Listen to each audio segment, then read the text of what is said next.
Well, I'm Rachel Jenkins. I'm going to turn my video off because my internet is a little bit up and down here. So just in case, I don't want to lose you all. And I was telling Mary, I feel a little bit underprepared, but I love behavior contracts. So I think that we can get through this perfectly. So just give me some grace today. So I'm going to go and get started. And you all let me know if anything happens that you don't see screens changing or anything like that. I thought this was cute because I feel like everybody is this way now, even the children. I can't sign that behavior contract unless my attorney reviews it. And then our goals today is to look at, is a behavior contract a good fit for your students, understand those steps for implementation, discuss key features of behavior contracts, and provide practical examples. So when we're talking about behavior contracts, it's used when students and teachers agree on that common goal for addressing a problem behavior, and they develop a written agreement. And the agreement should be positively stated what the student is expected to achieve to meet the terms of the contract, and then the contract should be signed by both parties.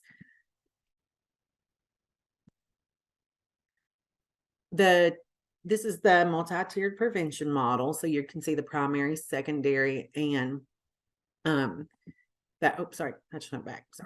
third level of behavioral intervention. So tier 1 behavioral primary prevention intervention is that universal system for all students and staff. And it's called Positive Behavioral Interventions and Supports. PBIS Tier 2 is specialized. So it's that 15% of students that maybe didn't respond to all of the interventions that you've given at Tier 1. And then that Tier 3 is that 5%. When you think of those most difficult students, and I'm sure you can think of them as soon as I say the word difficult, those are the students that you're going to have to give more attention to. It's going to have to be more individualized for that student. So there's underlying principles of that multi-tiered prevention model. So at every single tier, you want to ask these questions. What are the predictable failures? What can we do to prevent failure? How will we maintain consistency? And how will we know if it's working? And one of the things I tell people when we're doing behavior contracts, of course, we have to figure out what motivates the student, right? So I usually do a behavior inventory and try to find things that the student likes. I even do what are some dislikes so that you don't put something in there that they don't want to work for. So just doing that behavior inventory, I always feel like is a good first step before you do the behavior contract, especially if it's a new, it's into the new year, you're just getting to know your students. That kind of helps guide some of that. Oh, they might like dirt bikes, or they might like Barbies, or they might like extra time. They like recess. They like certain snacks, whatever it is. At least that way you can kind of start building that relationship as well. So multi-tiered systems involve those 4 steps. You repeat that at every single level. And then here is your tier 1, 4 questions to ask. So can you identify who will fail and when and where? What can you do to prevent those failures? Again, how will you maintain consistency, and how will you know if it's working? So you're going to identify specific content areas or skills where students tend to be at risk. You're going to want to identify locations, times, and all the conditions associated with misbehavior. And what data does the school use? So, of course, data is only as good as the people that are putting it in. You want to make sure that you're keeping accurate data, especially with kids that are showing more severe behaviors. And you think, oh, they need a little bit extra at that tier 2 or tier 3 instruction because, what you're giving everybody at tier 1 isn't working for them. Go ahead and start collecting that data, because down the road, if that student, has to get some special ed services or a 504 plan or anything like that, you're going to be able to have the data collected for, however amount of time to back that up. Because a lot of times, when it comes time and they need those supports, there's not enough data. So we only prevent those kids from getting those services at that time. So it just keeps getting pushed out and pushed out. I had a student that the teacher did not collect data. 2 years later, 3 years later, they finally got into some special support systems and things that they needed. But it took 3 years because no data was collected that first couple of years that they were showing those behaviors. And then what is a behavior contract? So it's that written agreement signed by students, teachers, and sometimes by the parent. All agree on the problem behavior, the strategies, goals, consequences for positive and negative actions. And all stakeholders work together to create a plan that all can agree on. And I think it's really important to involve the parents because that way they know that they can be monitoring, checking in with the teachers to see how it's going, how it's working, things that they might can do from home too to also support those efforts. And a problem behavior is also referred to as a target behavior. This is the behavior that can make the biggest difference in the success or failure.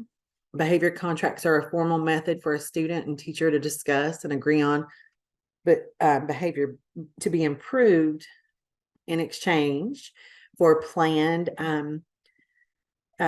rewards. Sorry, you all. They write a contract together. You really want to make sure it's clear when you're stating the definitions of the behaviors, that they're targeted for change along with the antecedents, behaviors, and consequences. Reinforcers or punishers, both parties will be responsible during that intervention, and contracts can be used to address a wide variety of behaviors, including increasing compliance, engagement, pro-social skills, and decreased targeted problem behavior. The document specifies a contingent relationship between the completion of a specified behavior or task and access to a reward. And then why does those behavior contracts work? Because it promotes personal responsibility. A behavior contract can be used for any challenging behavior. So it creates student buy-in, holds students accountable, improves students' grades and accountability. It provides support, increased interventions, provides structure, routine, consistency, and organization, increases students' motivation and effort, improved communication with family. One thing that I've realized when you do work with students and you're working with those behavior contracts, kids almost get a little bit of empowerment of being in control of what they're working towards. So you can almost see it changes them too when they're working towards these different goals, especially if it's, it's some kids, it might be trial and error, but some kids, when it's really that you've got that buy-in from them, you start to see the change in them because they work so hard to complete what you guys have agreed on. So contingency contracts are behavior contracts, and this document specifies a contingent relationship between the completion of a specified behavior or task and access to a reward. It involves that negotiation of specific terms with students that identify behavioral expectations in clear language. You want to make sure the kids understand what you're asking of them. You want to check for understanding as you're doing the behavior contracts. Make sure the consequences for meeting or failing to meet those requirements are clear and that the student understands what that means. So if that way there's no confusion, and at the end, if something happens, they didn't meet those goals, they're not going to get upset because they may still, but they're going to know that that's what's to be expected because you all have discussed that. And you want to, again, identify those reinforcers. That's when those questionnaires, like having those things, trying to figure out what motivates the kids to work for, a lot of kids, it's hard to figure out what motivates them. So just trying to identify those ahead of time.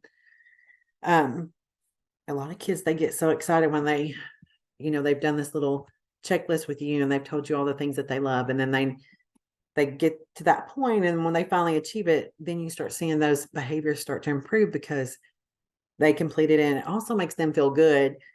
It's that intrinsic motivation that starts to happen because they've met one of those goals. It is research-based. The research on behavior contracts suggests that the procedure is a positively oriented intervention for students with problematic and disruptive behaviors. A behavior contract is a tool in which students can generate input, deciding their own goals, rewards for academics, and behavioral performance. One of the things I'll tell you, you can make behavior contracts at different levels. Your students, how the wording and how to make it simple for, primary ages. And if it's older kids, maybe a little bit more extensive. So you can use this at any age. And then the difference between a chart and a contract.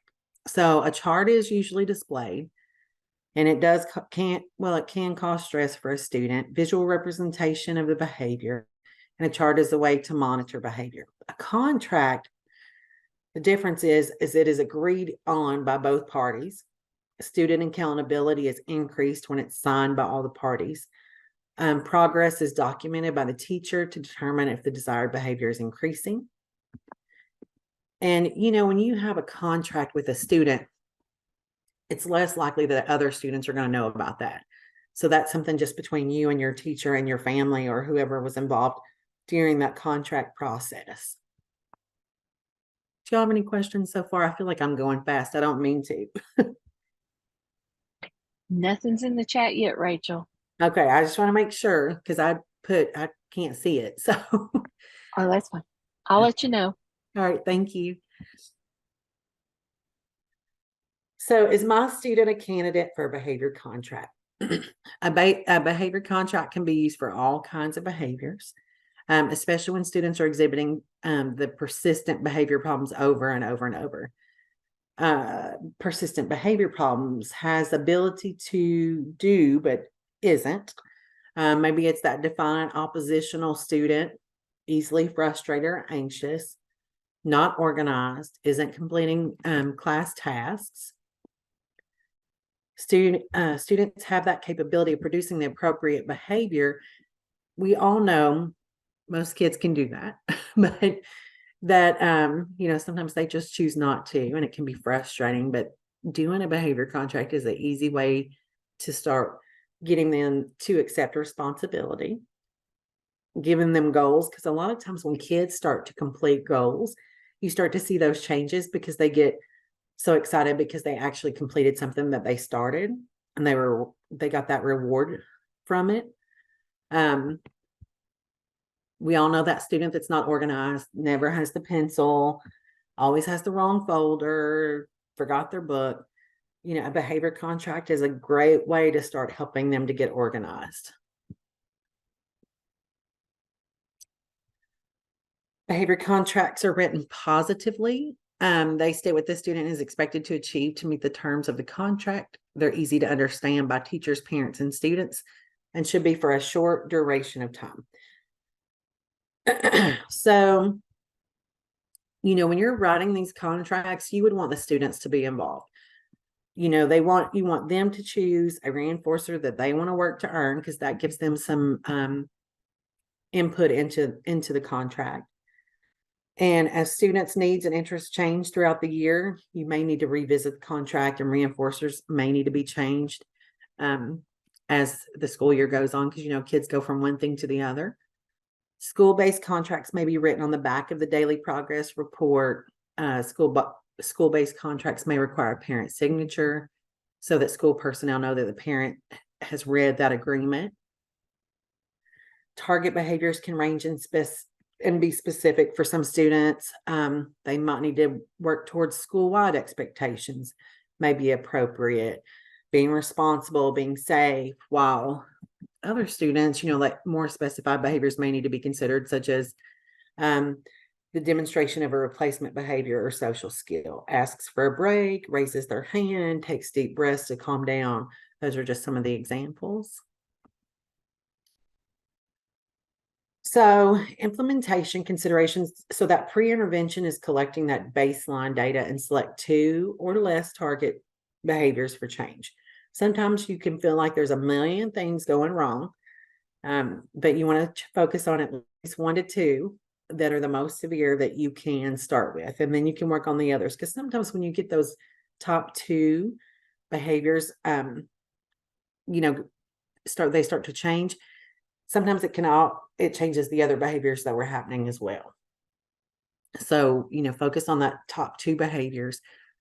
So before intervention, tally the number of times the student demonstrates each target behavior. Select 2 or less target behaviors for change.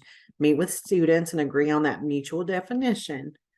of the target behaviors, include examples and non-examples, and then write the description of the target behavior focus of what you want the student to do, and then discuss those reinforcers or punishers and create that reinforcement schedule. So that's going to be, when do they get reinforced for doing this behavior? Or is it daily? Is it weekly? Is it a certain time throughout the day? And having a place and a time set for those students to be able to check in with the adult that they're working with, whether that's classroom teacher, whether that's, paraeducator, whether that's their special education teacher. Discuss the number of times, so minutes, the student will have to demonstrate or refrain from that target behavior in order to earn his or her reward. Criteria for earning or losing each reinforcer. So again, define that behavior, meet with the student, agree on that target behavior, and focus on what you want the student to do. And here's some implementation considerations. Discuss reinforcers or punishers. Create a reinforcement schedule. So positive consequences, create a schedule of reinforcement, have a clear agreed on criteria for earning and delivering the reward. Negative consequences, have an agreed on criteria for not receiving a reward, have a clearly defined process for negative consequences. So sometimes, especially when you're first starting out in a behavior contract, it's really good as soon as that behavior happens, make sure that you are rewarding that behavior immediately after it's earned, because you kind of want to front load as you're doing this to show, like, I saw you being good, so this is your reward right now. Make sure that, especially if you have kids with behavior contracts, that you are looking to notice and catch them being good more often. And then you can kind of stretch it out as, time goes on, but especially in the front, you want them to see that that good behavior is being rewarded. Discuss the number of times. You might increase minutes as time goes on. Okay, you did it for 1 minute. Now I want you to do it for 2 minutes or 3 minutes, however many times a day, whatever you all agree on, but you can change that. Behavior contract does not have to be completely in stone. You can change it as the year goes on, and as the student changes, and the needs of the student may change throughout the year. And then teachers, students, and parents, if possible, signing the contract is so important, making parents a part of that. That way that the student sees that everybody's on the same page, everybody is working for the same thing. And that student also knows that everybody's in contact. So it kind of puts a little bit more pressure just because they know that everybody's on that same page. So when you're having the meeting, these are just some considerations. Teacher, student, parent, if possible, sign the contract. Everybody gets a copy. Discuss data collection and show an example. And at Tier 2, ensure PBIS expectations are taught and known by all. Who will draft the contract and who leads the stakeholder meetings, collects the data, and oversees implementation of the contract. Because I know we're all short-staffed. I know there's so much going on. So just trying to find that one adult that can handle those meetings, looking at the data. And sometimes that might mean that it is somebody else in your building. I've even seen family resource coordinators help with some of those check-ins, especially at Tier 2 and Tier 3. And, students might go to that person to get their reward or whatever, as time goes on. So collecting data, you want to use an agreed on method of data collection. Tally the number of times the child engages in the target behavior. You want to analyze the data in 5 days and revisit the contract. And you're going to adjust the frequency of receiving reinforcements, increase or decrease goals by no more than 10%. So 5 days into the intervention, tally that number of times that child engages in that good behavior. Adult intervention, frequency of receiving those reinforcements, it's going to change throughout the year. Students change, their goals may change. So you want to make sure you're looking at that data regularly. I tell people all the time, a lot of people are scared to put data into the system because especially new teachers are worried about consequences or negative consequences from that. But if you have students with, some behaviors that really need to be looked at, or, could possibly go into tier 2 or tier 3. You want to make sure you are collecting that data. And, data tells a story. So when you're looking at it, you're going to be able to see, okay, so this happened. It's every day at 2:00. So maybe at 2:00 on a Tuesday, that's every time when it happens, you need to figure out what's going on in that classroom that is causing that student to have that behavior. So really collecting data is just going to help reinforce some of this, and it's going to help. I always feel like data tells the story. So you're going to kind of see what might be causing those issues, and you can narrow things down a lot more when you really look at it and analyze it. And then these are just some sample behavior contracts. You can see student name will begin the contract on this date to help in ensuring his or her success. And this is to the parent or guardian and student.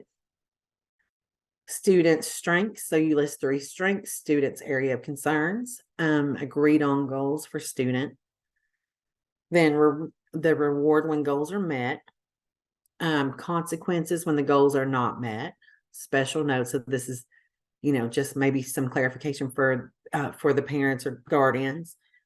You can see everybody signs: student, parent, principal, teacher. I think when you do behavior contracts, you see that everybody, again, is on that same page, and students realize that, okay, there's some conversation that goes on between my family, my teacher, the principal. So they do see that everybody is working together. And I think having all of those people at the table is so important when you're doing these. And this is a contract with a home-based reward. When you have parents that are on board, there's things that they can do at home, like, okay, student had a great week, or every single day they came home and they had done so well, parents reward at home. Again, that's another way just to reinforce that positive behavior. And I like, you can see some of the examples: telling a joke, playing on the computer, having a snack, laying head down on desk, playing a game. Those are just some of those school-based rewards. At home, maybe parents might say, oh, you get 10 minutes of extra time in the afternoon, or you get 10 more minutes of TV, or 15 more minutes. There's just different things that you can do to include the families. And it just really reinforces that for that student to want to do better and show more positive behaviors. And this is a little bit more where you guys can look at it. Miss Jones, the teacher, will give Ricky a sticker to put on his classroom hero chart each time he does one of the following. So these are his behaviors: turns in completed homework assignment on time, turns in morning seat work assignments on time and completed, works quietly through the morning seat work period.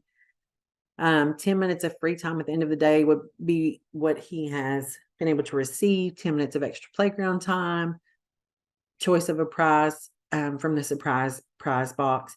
And it's funny when you look at kids' motivation, a lot of times, a lot of the behaviors occur because they're, trying to get out of something, or they're trying to get adult attention. And sometimes negative attention is the one way they can get that adult attention. So sometimes the rewards might even be, spending time with you. Maybe they need some of that one-on-one with their teacher or their counselor, or maybe it's whatever adult in the building that they feel close to. That could be a reward where they get to spend time with them or have lunch with them. Maybe it's snack time with that person. So there's lots of different options for that. And it doesn't have to be something that you buy. It can, a lot of times, actually oftentimes, most kids really want that one-on-one attention with adults. So that is a really, I always say, hot commodity for your reward list. So implementation questions to ask: are PBIS expectations taught and known by all staff and students? So, I always tell people, you cannot discipline a student if the expectation has not been taught. So if you're disciplining a student for, not getting his books out the way that you ask, or not doing transitioning to small group or something like that, did you teach that expectation? Because we have to make sure that we can't assume that the kids know how they should act. Just like adults, we don't always know how to act. We might want somebody to show us what the proper way to do something is. So with kids, we can't expect them to come in knowing what our expectation is. Anything that needs, that a student is going to be doing in the classroom needs to be taught, whether it's small group transitioning from one subject to the other, hallway transitions. They need to know what it looks like in the cafeteria, the restroom, your expectations for every single part of their day. How are tier 2 students identified? And who will be the behavior intervention facilitator, training, communication, data meetings, all of that? And how and when will the staff receive training? So these are just some implementation questions to ask. And this could happen during your team times that you have each week when you talk about some of the students that might be starting to move up to tier 2 or tier 3 with behavior incidents. So implementation procedure, collect that baseline data, develop a point sheet, behavior progress report, or check-in, check-out monitoring sheet to use along with the behavior contract. Oftentimes, if there's several kids that have check-in, check-out sheets, or maybe there's not time in the day to do that with certain students, you can send them to their favorite person, their one adult in the building, which every student should have one adult they can go to. Maybe that's the person that does the check-in and check-out.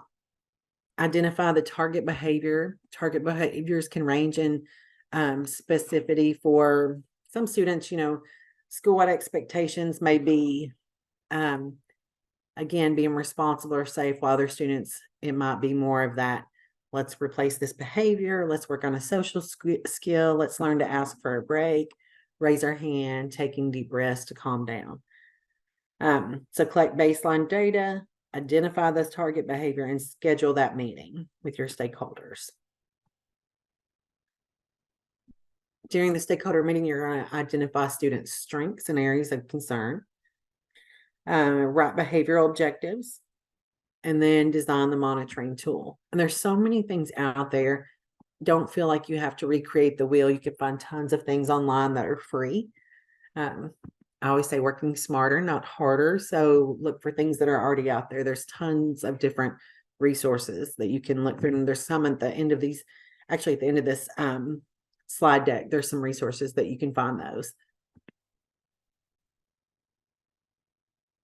And you don't want to make it too difficult for you. So, we teachers get busy, everyone gets busy. So make it something simple when you're talking about data collection, something that works for everybody. During that stakeholder meeting, again, identify those reinforcers, discuss your data collection, rewards, and consequences, and establish that reinforcement schedule. And it's really important that you stick to that schedule. Kids will start to see your consistency, and that's what most kids need anyways. They need somebody to be consistent with them. So make sure that you're really looking at, okay, if we're doing this 3 times a day, at this time, kids are going to start to pick up on that. So make sure you're being consistent. Make sure you don't forget. Make sure it's something that works for you. If you have to set a timer on your phone, students should be involved in writing that behavior contract. Again, identify those reinforcers that the student wants to earn: computer time, an activity, an item from a prize box. Talk about how you're going to collect data with them, what the collection procedure is going to look like, reinforcers, rewards. Talk to the adults so everybody is on the same page. I can't tell you how many times I've seen a behavior chart come to my room when students would change classes, and I had never seen it before, and I had no idea what they, how they wanted it to be collected. And so have those conversations prior so there isn't confusion, or, somebody doesn't fill it out and you have to go back and get it filled out. Make sure your kids, give them some responsibility too of saying, hey, make sure, like if you're in special area or wherever, that they have a voice and they learn to say, hey, can you check my chart, make sure I'm doing okay, or look at this, and so I can tell my teacher that I did good during this time, or, have some kind of system in place. Is everybody doing okay? It's so hard to do this online. I feel it's so weird knowing that there's people on there, but I can't see them. Hey, Rachel. Yeah, we're here. We're here. We're And we're here. and we're listening. But I was Yeah. gonna say, I mean, for the contracts, it really does work, even in your EVD classrooms, if you have those, because you know, we've experienced that before. We had one student that was, you know, he would get real agitated and he wouldn't get his work done. But once he got a contract and got his chart up, he could see how much he had to do before he could do what he wanted to do, because he wanted to spend all of his time on the computer. So, I mean, they're worth the time and they will work. They are. In And the chat. Rachel, I do have a question, okay. or actually need a little bit of guidance. We have a student who is autistic, and he has his behavior contract, but I'm looking at maybe trying to revisit, because one of the things, like, he gets a prize or whatever, or like when he comes into my office, sometimes it's to de-escalate, and his aide brings him in, but he gets so distracted with all of the things that I have in the office for students that he wants everything. And I have a really difficult time trying to get him to understand he has to pick one thing, Mhm. if he wants something. So, do you have any guidance maybe to kind of help with that? I would find an alternate location for him. Um, I had a student that was very much the same way. And it was hard to get them to understand they only get that one thing. And then it causes more, they start to explode because they can't have what it is that you have. Um, so maybe a different location for him to de-escalate. I know it's hard, the space is limited, but maybe it's a corner in the cafeteria at the end of the day, or, something that where he only has those options and that's the only thing he can see. So that way that it doesn't cause him to explode again. Or maybe you come to him wherever he's at and you have, two or three options and he gets to choose one of those two or three things. Okay. And I even thought about like making my office, instead of just like making it more of part of his behavior contract, part of his reward system. Oh yeah. He really likes to come in there because I keep snacks, and I've got bean bags, and I've got a sensory rug and things like that he really, he likes coming in there, and he gets to draw me pictures, and he can hang his pictures on the wall and things. So I thought about making that part of the behavior contract, adding that in as a reward system, not just to come and, so I want him to see it as a reward rather than where he needs to come to de-escalate. Well, I love that. And I think that that would be a really good, finding that one adult you want to go to is important for kids. And one thing I would say is when you do that, be like, this is going to be your reward. But then I would teach him what that looks like in your room. Like, if you come in, this is what we're going to do. And I would practice that with him.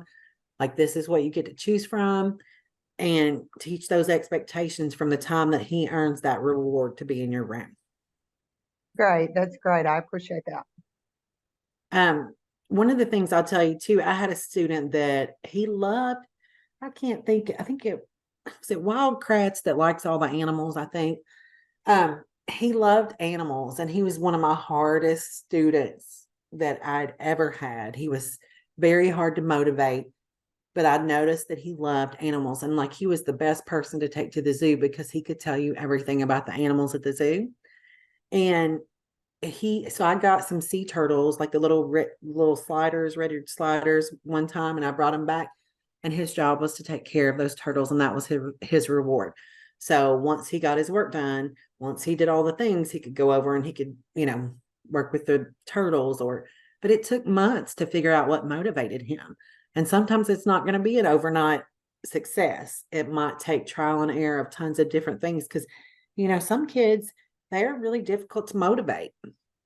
So you have to kind of dig deep trying to get those answers, because sometimes they're not going to let you know, and you have to peel away all those levels to get to it. Right. And sometimes it's definitely a different environment for him too, because he just came from the elementary. So he finished up sixth grade there and came to the high school for seventh grade. So he's in a whole new environment, and he was used to getting like little nap times and little things there that was built in at the elementary level, which of course we can't do at the high school level. So trying to make those adjustments, he's doing fairly well, but it's just those when he has, I guess, a blow up, it gets really bad. Yeah. And so trying to get him away from other students and, luckily he does have an aide, but that was the initial thought is bring him to me. But then we noticed he starts de-escalating well with me, but then he gets so distracted by everything that I've got and he starts escalating again because he wants. And I would Oh. teach him maybe to find some ways to start to recognize when he's starting to feel like he's getting upset. I did hot passes for some of my students. So when they felt like they were starting to get to that level, it was like a little card with a flame. And they would bring it to me. They didn't even have to verbally say anything. That just let me know that they needed a break or they needed a time to de-escalate, and then teach them strategies and those things that they can use during that time, whatever works for them for de-escalation. Maybe it's if they're walking up and down the hall with a para, or they step outside the door and there's something that they do, some exercises or whatever outside the door. And I had students at the high school level that they would take their hot pass, they would go out in the hall and they might walk, like the locker's length back and forth until they felt like they were calm again. I mean, and it's just teaching them how to do that, of course, but That just actually is a great idea because I just started doing kind of like a counselor pass for a select number of students. Mhm. And because, as with everywhere, you've got subs that are in and people covering classes, and some may not know. And Yeah. so I've got a couple kids that if somebody just starts talking to them or no, you can't go or whatever, they start, especially with anxiety, for example, they start losing it, Yeah. and it wouldn't escalate to that point if they were just allowed to go. And so I'm doing a counselor card, a counselor pass for them that they just have to show the teacher, or the sub, whoever, and then go. And They don't have to speak, they don't have to verbalize what's going on, they just show the card and go. And thus far, we've just got that implemented, and thus far, that seems to be working really well with these kids. Well, and I will tell you one thing I would ensure too is like in your building, whoever works with those kids, when they have to be gone, it's hard for kids when their teachers aren't there, but making sure whoever is subbing that day understands that there's a behavior contract, understands that they have those cards. Because if not, they're going to escalate because that person doesn't understand. So I would make sure that all the teachers know that, hey, when you're doing your sub plans, make sure this is in there. Maybe even create something, or work with the special ed teachers to create something, or regular ed, whoever it is, for those students that need it, just so that they know, okay, the person comes in and they know, like, okay, I have to give them some kind of reward at whatever time, so that there's no change in that. Because once they miss it or something happens, how fast it goes downhill. So that's just something else I would think about. Thank you for asking a question too. I love it when people are asking and talking. Is there any other questions before I move on?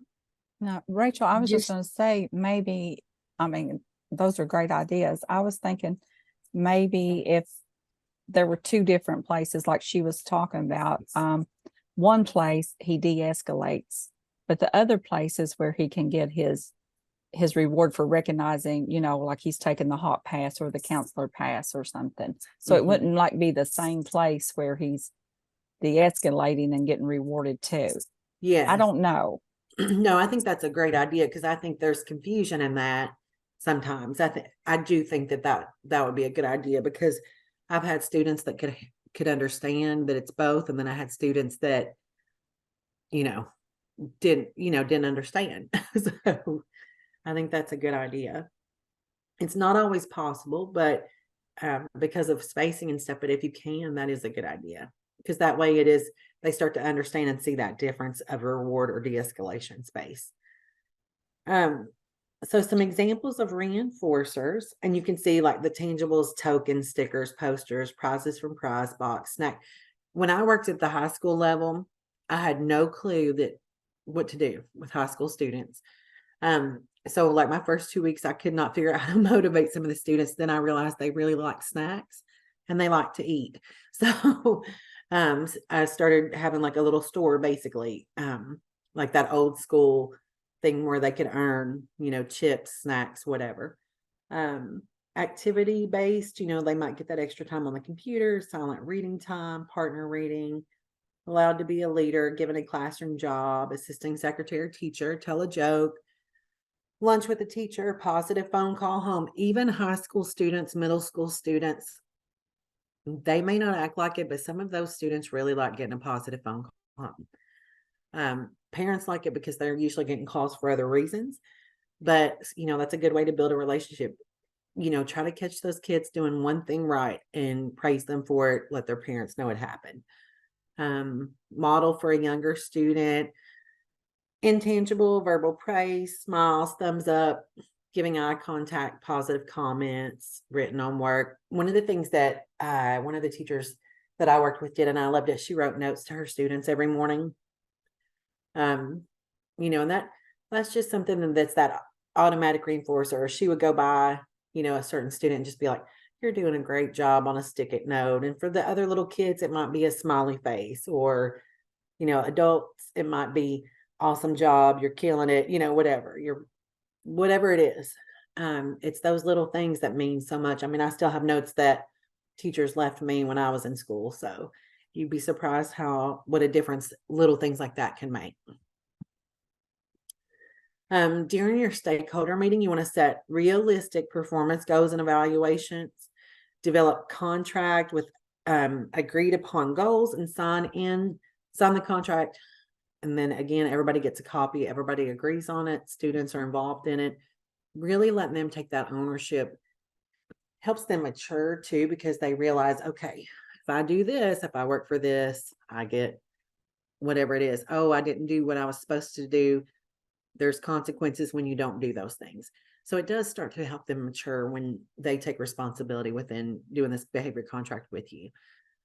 Set that stage for success, prompt positive behavior, give feedback, both consequences, positive and negative. When you're giving feedback, talk to the students about ways that they could have done it better. Give them some tools in their toolbox, because sometimes kids don't have those skills to understand what they could have done differently. Review contract and monitor the student's performance. Discuss monitoring results with the student and family. Modify the goal and rewards as needed for success. Again, kids change daily, so goals may change, rewards may need to change. Don't be scared to do that. Review that contract with the student often. Talk to them about their data. Start helping them to develop the language of and the things that they need to do to change some of those behaviors. A lot of kids don't have that verbal expression. They can't give you what they're feeling or tell you what's happening. So try to start giving them some tools in their toolbox again to do that. Graph your data. It makes it easier for the kids to see it and understand it, analyze it. What do you notice? What do you wonder?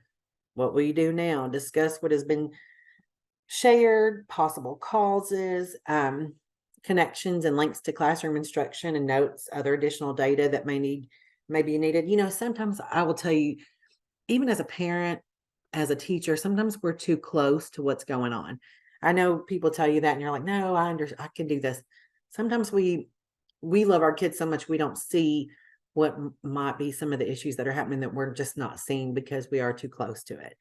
I would say invite your, a team teacher or somebody that that knows this kid to come in and maybe spend some time before you're doing the behavior contract. See what some of the behaviors are. Let them kind of observe and see what things they may notice. Sometimes you'll be surprised at things you missed or overlooked, or maybe there's some things you need to include that you didn't think about. And, it really is good to get a fresh eye. I can't tell you how many times, another teacher has something that I didn't, or has helped me improve something that I didn't necessarily know was happening because I was just too close to it to see it, if that makes sense.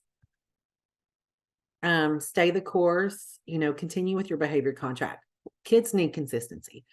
Be consistent, consistently reward them, consistently talk to them about it, consistently praise them. Fade to self-management, because students, once they get to a certain level, they can start to do this themselves. They don't necessarily need the adults so much to manage it. Or if they're not doing well, you might need to intensify and individualize the intervention more. So you can see transition to self-management, phase that adult support. If the behavior contract is not working, you need to look at where are the predictable failures. Where does the problem behavior occur or not occur? And why does the problem behavior keep happening? As much as we don't want to say it, sometimes it is an adult-student relationship issue. So maybe it happens with this one specific teacher all the time, just like adults don't always get along, students and adults don't always get along. So we have to try to figure out how to help them build those relationships and things too. So, just be mindful of, it's just human nature. We just don't always get along. So sometimes it could just be that that student is just not able to agree with you on certain things, or, and it's hard not to take it personal sometimes, but sometimes it just takes a little extra work on both parts, trying to work a little harder to build that relationship. Again, when the student is not successful, we want to make sure you're intensifying the intervention and revising the behavior contract. Double up, use in conjunction with like your existing interventions, check in and check out, or social skills. Attention seeking, identify reinforcers that will allow students to gain attention. Homeschool consistency, support homeschool partnerships, facilitate the consistency across settings with input and buy-in from everybody. Encourage student ownership. When you develop those behavior contracts with families and school partnerships, it does facilitate consistency across settings, and that really helps to improve student behavior. A consequence clause, identify the consequences up front, use clear, non-emotional feedback. Make it visual, develop a contract and point sheet with visuals and pictures. Create that reinforcement schedule, include more frequent positive feedback reinforcers throughout the day. Teach the required prerequisite skills for successful performance. So whatever behavior you want a student to do or not do, you need to teach them what you want it to look like and what your expectation is for that. And if they don't get it the first time, model it, teach it, have them practice it over and over until they get it. Share data with the student family again, share with your intervention team, share with the faculty. And then these are just some examples of the way that you can monitor I'm working for, and students can put the things there that they're working for. Maybe it's that visual chart of piece of candy, extra computer time, extra recess time. You see how easy this progress monitoring chart is. The week of, and I don't have my glasses on. I hope y'all can read that. It's a little bit smaller than I can see, but I do see the reward given, goal met or not met. So these are really simple. It's not hard to create these behavior contracts and these progress monitoring sheets. It just takes a little bit of time to do the groundwork to figure out what behaviors you want to look at, what's going to be the most important, and the rewards that the student's going to work for. And then daily data and decision making. Again, you want to continue to look at that with your team.